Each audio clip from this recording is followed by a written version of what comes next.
Welcome back, YouTube. It's your host, Bruce GNT, and we are here on TikTok. And this is a creator named C Marty Fit, Chris Martin. So I'll put his TikTok in the description down below, so you go check him out, see his content. I chose this video because this is something that I was just talking about with one of my young cousins. You know, she's a sophomore in college, and we were discussing things going on in the Black community and basically how we feel like it can change and be better overall. And we also discussed some of the issues within the Black community because we have plenty. All right, we have plenty. So we're not gonna waste any time. We're just gonna jump right in. And to the Black community specifically, like, are we perfect? 'Cause we must be perfect because nobody can tell Black people anything.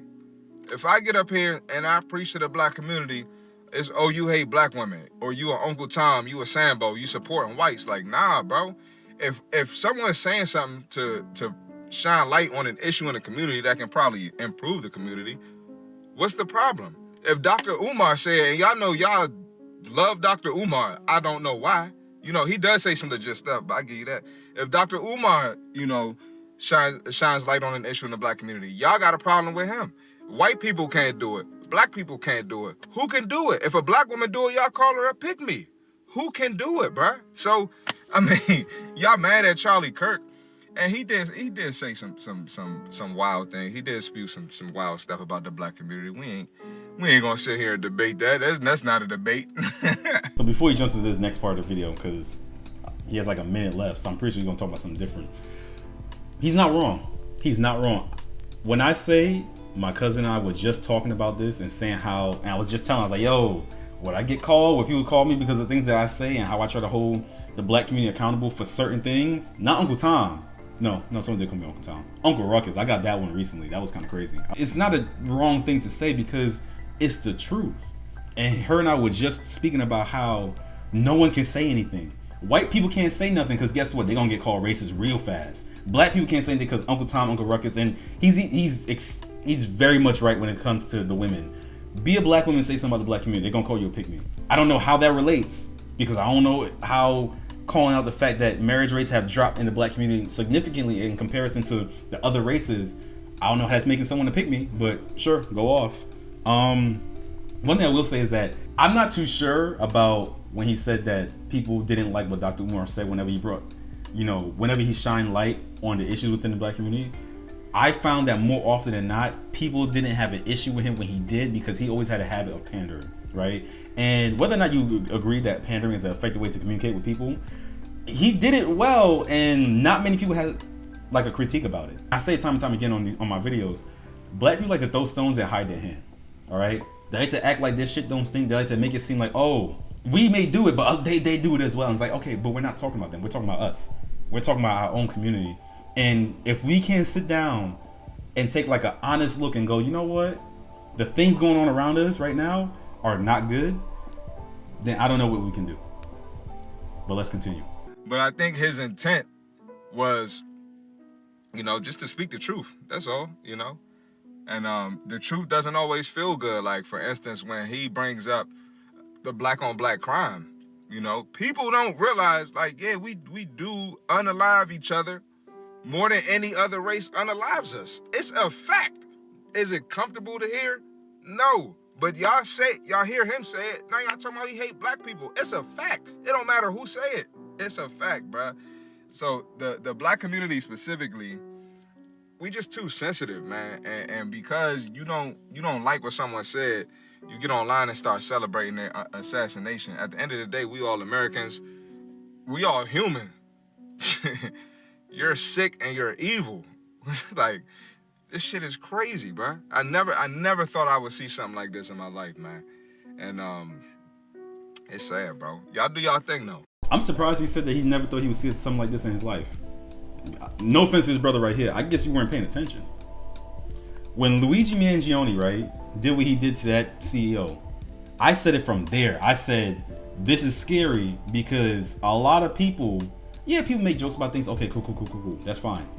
But a lot of people were justifying. And I don't know if I said it on my channel, but I know I said it back then to my people. People that know me, they know that we had this conversation. I said, this is a real slippery slope if we start advocating and justifying killing someone because we perceive them as evil. I said it then, and I'm saying it now. And it was many different times throughout the past year, especially. when something would happen and you see people justifying it, I'm just sitting back there going, all right, look, we opened this box, we probably won't be able to close it later. It's gonna get weird. What happened to Charlie Kirk was an atrocious thing. I saw the video like up close. Terrible. Terrible. Rest in peace, Charlie Kirk. And what he said was correct. He may have said things that were a bit mean to, you know, the black community and everything like that. And for those of you who might be like, oh, well, he said, no. I specifically went and I looked up every little thing that they said that he said. And I was like, wait a minute, half this shit is either out of context or untrue. Now, I will say that 30% of the things that he said, I did not agree with. 70%, yeah, sure. But 30%, that 30% right there, that was legit. I didn't fuck with that shit. I ain't gonna go over that in this video because that's not what this is about. But that's the part that gets me. You get mad when people point it out, but these are things that are facts. And with the whole black people, you know, unaliving each other more than any other race does to us, that is a true thing. But don't be confused and make it seem like we're just some violent race of people that just out doing things to each other and no one else. No, white people also had their own statistic of them killing each other way more than us killing them, and then vice versa. The numbers are out there. You can look it up. It's a thing, but I don't get why we're so sensitive. And he's right. We're sensitive about being called out on our own shit. No one likes being called out. No one does. But when you see the things that's going on in our neighborhoods, and I talk about it consistently, and I even said on this channel, I don't talk about all of it because it gets dark real fast. I get updates from news in Atlanta, New York, Chicago sometimes, and now I'm getting stuff from Memphis because I started doing videos on Memphis. For the most part, it's us doing crimes against each other. And the worst part about it is that no one talks about it. And then when you talk about it, you're Uncle Ruckus, Uncle Tom, you're Pick Me, all these other type of negative words, when you're just trying to bring light to the fact that, hey, look, we can't keep talking about Black Lives Matter. But then when we're dying in droves to each other, no one talks about it. It's just insane. So what me and my cousin were talking about, you know, shout out to her. She's doing extremely well. Proud of her. We were just talking about what can we do to like correct our course? What can we do to where we can have the black community as a whole come together and say, you know what?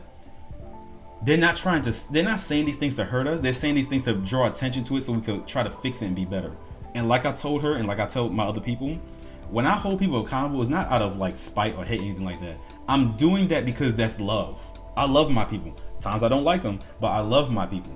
So for me, the greatest act of kindness and love is to hold you accountable because I want you to do better because I know you can do better. That's what that is. So when I call certain things out, yeah, we can laugh about it, everything like that. Sure, cool. But it's because I see the stupidity and I want us to do better because I know that we can. That's all I want. Call me whatever name you want to, but you can't come and say that I hate black. You can't say that because I don't. I hate you ignorant niggas. That's who I hate. But I don't hate black people. Well, you guys already know the drill. If you enjoyed the video, leave a like. Subscribe to the channel. I will be updating videos as much as I can. I promise you I will. And let me know down in the comments down below. What do you think can be done to help the black community get better at handling criticism? Like what is it that can be said? Do you think we should pander? I don't think we should, but let me know. Do you think we should pander? Do you think we should find some way to show them statistics and show like, hey, look, our shit stinks as well. So see you next time. Peace.